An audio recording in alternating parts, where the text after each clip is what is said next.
কিরে জিবরাইল, মুমিন আর বেঈমান আজরাইলে চিনবে কেমনে, বুঝবে কেমনে? এমনি জিবরাইল ডাক দিয়ে বললেন, ওগো নবীজি, হায়াত নামক পাতাটা যখন আজরাইলের সামনে পড়ে, আজরাইলের নামের ঠিকানা তালিকার মধ্যে কাইটা দে।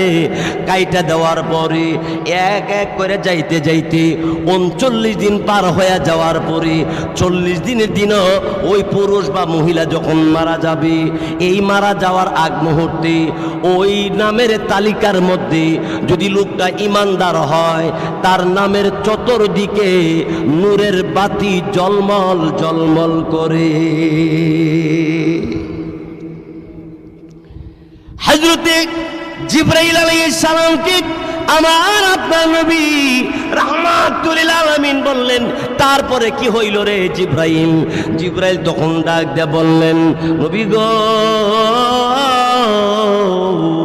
ওই নামের চতুর্দিক দিয়ে যখন নূরের বাতি জলমল জলমল করে জ্বলে, তখন আজরাইলে বুঝে এই লোকটা হলো ইমানদার, মুমিন।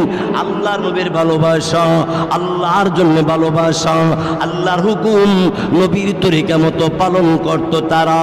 এই জন্যে তাদের নামের চতুর্দিকে নূরের বাতি যখন জলমল জলমল করে জ্বলতে আরম্ভ করে, আজরাইল 500 ফেরেশতা লইয়া জান্নাতের আদর গোলাপ নিয়ে তার জান কবজ করতে যায়।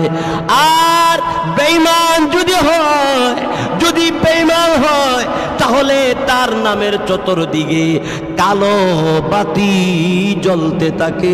তখন আজরাইল বুঝতে পারে এই লোকটা বেঈমান। তখন আজরাইল আলাইহিস সালাতু ওয়াস সালাম 500 ফেরেশতা লইয়া জাহান্নামের আগুনের তৈরি শিকল, লোহার বর্ম লইয়া আজরাইল আলাইহিস সালাতু ওয়াস সালাম এসে এবার ওই বেঈমানের পাশে দাঁড়াইয়া তখন ডাক দেয়া বলি, এবার রেডি হইয়া যাও, তোমার এখনই পৃথিবী ছেড়ে চলে যাইতে হবে। অট্টালিকা 5 তলা 10 তলা বাড়ি তোমার এখন কেউ রাখতে পারবে না। আজরাইলকে দেখার পরে বেঈমানের এত এত পানি পিপাসা লাগবে, নবী বলেন এই মুহূর্তে তামাম পৃথিবীর পানি যদি তারে পান করে দেওয়া হয়, তখনও তার পানির পিপাসা শেষ হবে না, পানির পিপাসা তার মিটবে না। খালি